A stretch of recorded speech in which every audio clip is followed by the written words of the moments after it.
ಆದರೆ ಇದು ವಿರುದ್ಧದಲ್ಲ ಅಂತ ಅವ್ರ ವಿರೋಧಿಗಳು ಪ್ರಶ್ನೆ ಮಾಡ್ತಾ ಇದ್ದಾರೆ. ರಾಜಕೀಯದಲ್ಲಿ ಯಾರು ಶಾಶ್ವತ ಮಿತ್ರರು ಅಲ್ಲ, ಯಾರು ಶಾಶ್ವತ ಶತ್ರುಗಳು ಅಲ್ಲ ಅನ್ನೋದು ಮತ್ತೊಂದು ಉದಾಹರಣೆ.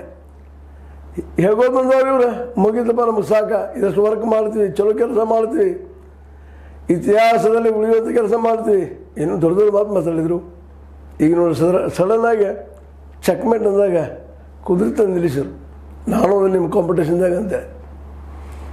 ಆ ಸಂದರ್ಭದಲ್ಲೇ ಸಿದ್ದರಾಮಯ್ಯನ ಭೇಟಿ ಮಾಡುವಂಥ ವ್ಯಕ್ತಿತ್ವ ಯಾವುದಕ್ಕೆ ಇದರ ಕಾಂಗ್ರೆಸ್ದಲ್ಲೇ ಈಗಿನ ಮಟ್ಟಿಗೆ ಕೆಲವು ಮಂದಿ ಇದ್ದಾರೆ. ಎಚ್ ಕೆ ಪಾಟೀಲ್ ವಯಸ್ಸಾಗಿದೆ,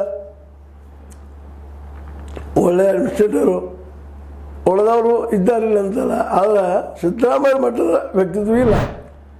ಪರಮೇಶ್ವರ್ ಅವರು ಸಹಿತ ಸಿದ್ದರಾಮಯ್ಯ ಮಟ್ಟಕ್ಕೆ ಬಂದಿಲ್ಲೋದಿಲ್ಲ ಅಂತ ಸಾಮಾನ್ಯವಾಗಿ ಅನಿಸಿಕೆ. ಡಿ ಕೆ ಶಿವಕುಮಾರ್ ವಯಸ್ಸಿನ ಸಣ್ಣವರು, ಆದರೂ ಇವೆಲ್ಲ ನಡೆಯಿಟ್ನಲ್ಲ.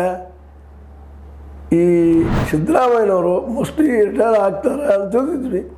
ಅದು ರಿಟೈರ್ ಆಗೋದಿಲ್ಲ ಅಂತ ಹೇಳಿ ಕೊಟ್ಟು ಕೂಡಲೇ ಸಹಜವಾಗಿ ಅವರ ಏನಪ್ಪ ಅಂದರೆ ಇವತ್ತು ಮತ್ತೆ ರಾಜಕೀಯವಾಗಿ ಬಲಿಷ್ಠ ಆಗ್ತಾ ಇದ್ದಾರ ಅಂತ. ಯಾಕಂದ್ರೆ ಮುಡಾದ ಬಗ್ಗೆ ಅವ್ರಿಗೆ ಭಯ ಇತ್ತು.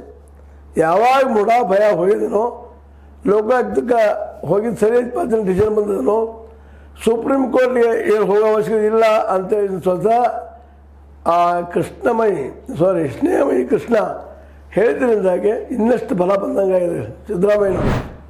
ಹೀಗಾಗಿ 2028 ಚುನಾವಣೆಯಲ್ಲೂ ಸಹಿತ ತಾನ ಅಭ್ಯರ್ಥಿ ಗೆಲ್ಲೋ ಕುದುರೆ ತಾನ ಅಂತ ಹೇಳಿದ್ರಿಂದ ಡಿ ಶಿವಕುಮಾರ್ ಅವ್ರ ಬಣದಲ್ಲಿ ದೊಡ್ಡ ಅಲೆಯೊಂದು ಎದ್ದಂಗಾಗ್ಯದ.